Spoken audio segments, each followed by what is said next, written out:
leaders can arise from anywhere. And sometimes they're very difficult to spot because their internal fires don't always shine through. The disheveled-looking guy on the right with a cigarette in one hand and holding up the aircraft with the other, he was just one of hundreds of B-25 pilots in World War II. They were all hard chargers, but this guy had exceptional competence and vision. After the war, he went back to college, and then he went through test pilot school. In 1959, NASA was looking for just this kind of guy. Thus, Deke Slayton became one of the original 7 astronauts.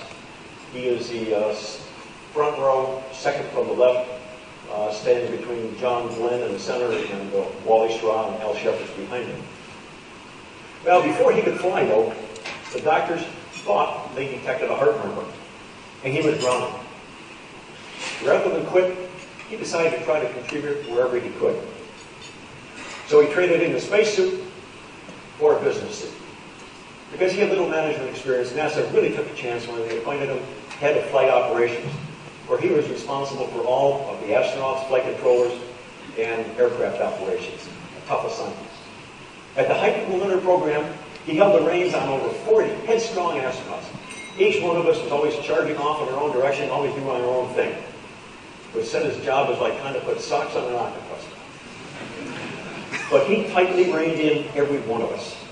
He was not only courageous and tough, but very mission-focused.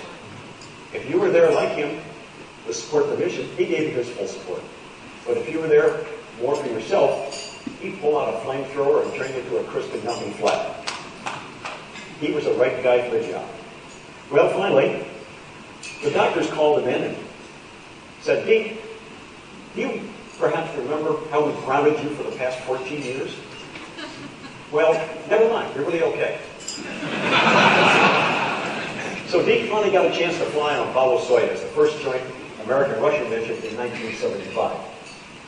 From many years of close personal experience, I've come to regard Deke Slayton as one of the greatest leaders I've ever encountered.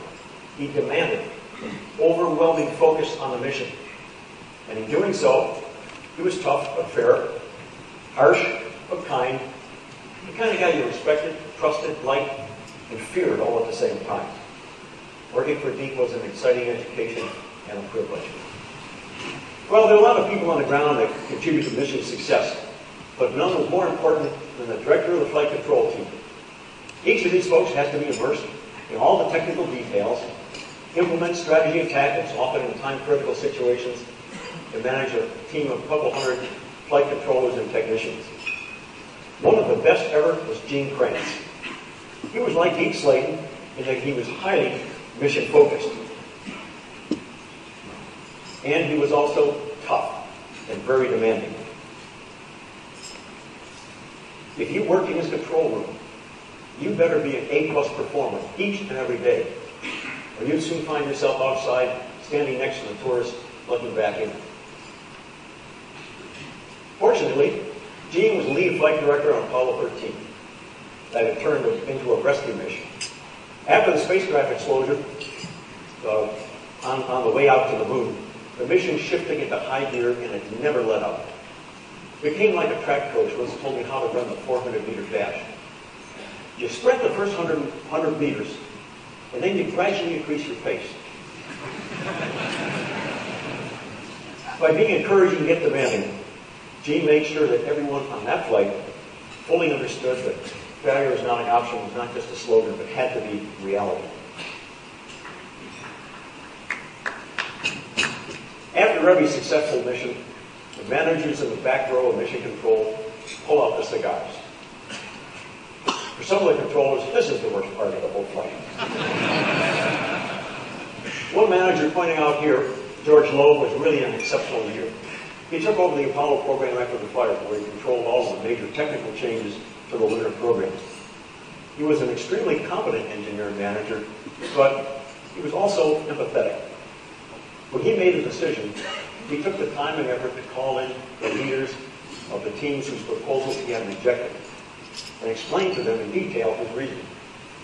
That was a difficult and time-consuming process, but it generated nothing but respect for him and the decision-making process. There's a reason that the managers are in the back of the control room. Once the mission starts, they can look but not touch.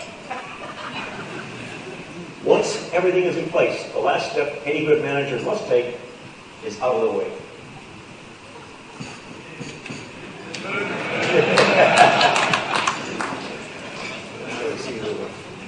Your kindred souls.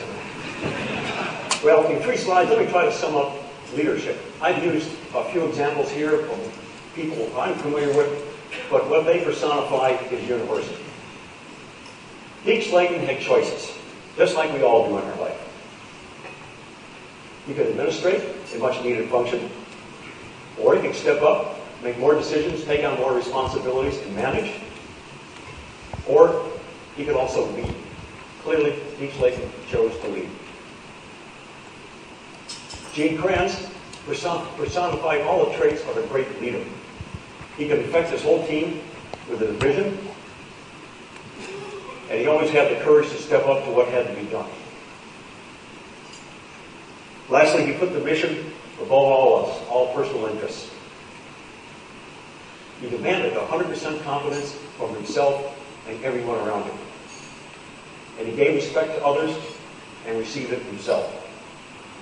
He demonstrated empathy for each member of his team as it was appropriate. And because of all these traits, he was trusted. Absolutely. Well, what did a leader like George Lowe do, who really was the leader who made the whole Apollo program successful? Well, first, he defined clearly and concisely what needed to be done. Then he got it started. This one I really cannot emphasize enough. In the 18th century, a German philosopher, Johann Wolfgang von Goethe, said, "Whatever you think you can do, or just dream that you can, begin it. For in that boldness, there is a power and a magic." George could also streamline, keep it simple. And like all the good leaders, he realized that you get things done to people. So he demanded the best and ensured that they were properly motivated and fully supported. And lastly, once he achieved these items, got everything lined up, he had the wisdom to step out of the way. Now, most of all this stuff is so easy to state, but so often it's so difficult to do. Our adventures in space have really just begun. It's an exciting time to be alive.